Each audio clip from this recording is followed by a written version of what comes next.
امریکہ کو دیے جا رہے ہیں, ہمارے ہوائی اڈے کمپرومائز ہیں, اور اگر کمپرومائزڈ ہیں تو کیوں ہیں؟ پارلیمان کو اس میں اعتماد میں لیا جائے. یہ پہلی بار نہیں ہے کہ عمر ایوب صاحب نے یہ الزام لگایا ہو, بلکہ اس سے پہلے شیر افضل مروت بھی ایک ٹی وی پروگرام کے اندر ایسا ہی الزام عائد کر چکے ہیں.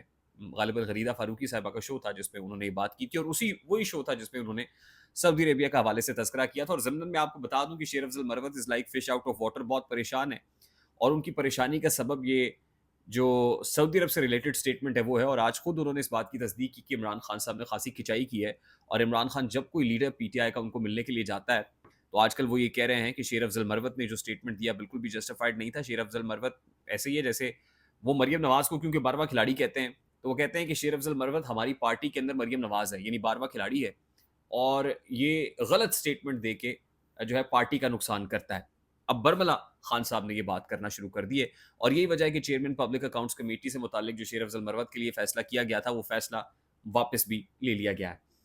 اچھا, یہ تو ہو گئی الزام کی بات. ایک اور امپورٹنٹ چیز میں آپ کو بتا دوں کہ محمود خان اچکزئی صاحب جو گرینڈ اپوزیشن الائنس کے سربراہ بھی ہیں, انہوں نے یہ کہا ہے کہ اگر شہباز شریف صاحب واقعی مذاکرات کے لیے سنجیدہ ہیں تو بسم اللہ کریں, پھر 2 بندے آپ اپوائنٹ کریں, ہم کرتے ہیں. پارلیمان کی جو سینکٹیٹی ہے اس کو کمپرومائز نہیں ہونا چاہیے. بہت بڑی بات ہے جو محمود خان اچکزئی کر رہے ہیں.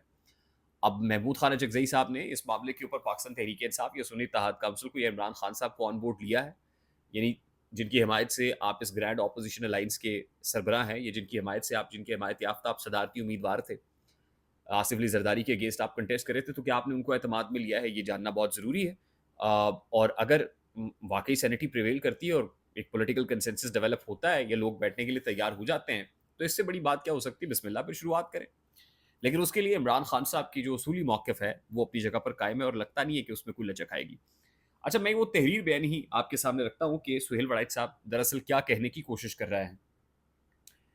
اچھا, اس میں انہوں نے جنرل باجوہ کا ذکر بھی کیا ہے, اور ان کو کہا ہے کہ وہ باتوں کا دھنی تھا اور خود ہی حکومت کو لایا اور مایوس ہو گیا. پھر راحیل شریف کا ذکر بھی اس میں کیا ہے, اور کہنا ہے کہ ان کا کوئی دماغ نہیں تھا بلکہ فوج بطور ادارہ ان کو چلا رہی تھی.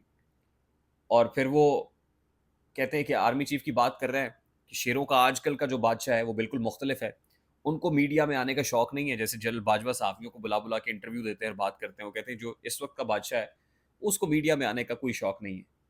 اچھا, پھر وہ لومڑ کی اصطلاح استعمال کرتے ہیں, اور وہ جس طرف اشارہ کر رہے ہیں وہ سمجھ آ رہی ہے کہ ان کا اشاروں کے نایوں میں وہ ڈی جی آئی ایس آئی کے حوالے سے حوالہ دے رہے ہیں. پھر وہ بارہ سنگھا کی جو بات کرتے ہیں وہ میجر جنرل فیصل نصیر کو ریفر کر رہے ہیں, اور دونوں ہی کہتے ہیں کہ آرمی چیف کے وفادار ساتھی ہیں. اور پھر یہ بتاتے ہیں کہ جنرل باجوہ ندیم انجم صاحب کو کیوں لے کے آئے اور الٹیمیٹلی وہ اپنی اس مقصد میں کامیاب نہیں ہو سکے.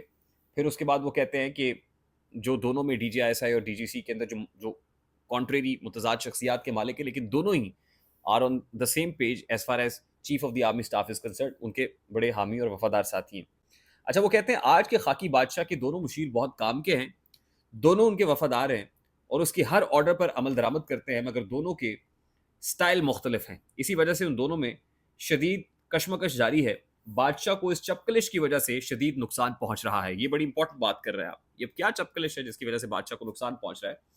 پھر یہ بات کر رہے ہیں کہ آرمی چیف کے تو یہ بہت وفادار ہے, لیکن دونوں کی پالیسی مختلف ہونے کی وجہ سے ان میں اختلاف ہے, اور آرمی چیف کو اس کی وجہ سے نقصان پہنچ رہا ہے. اگلے 2 مہینوں میں یا بارہ سنگھا رہے گا یا لومڑ, دونوں اکٹھے نہیں چل سکتے. اب یہ اس طرف اشارہ کر رہے ہیں, ظاہر ہے کچھ ترقیاں ہونی ہیں, ہم آپ کو بتا چکے ہیں میجر فیصل نصیر کے حوالے سے بھی, اور D G I S I general Nadeem Anjum صاحب کی ریٹائرمنٹ کے حوالے سے بھی ہے. تو آنے والے چند مہینے اس حوالے سے انتہائی اہم ہوں گے.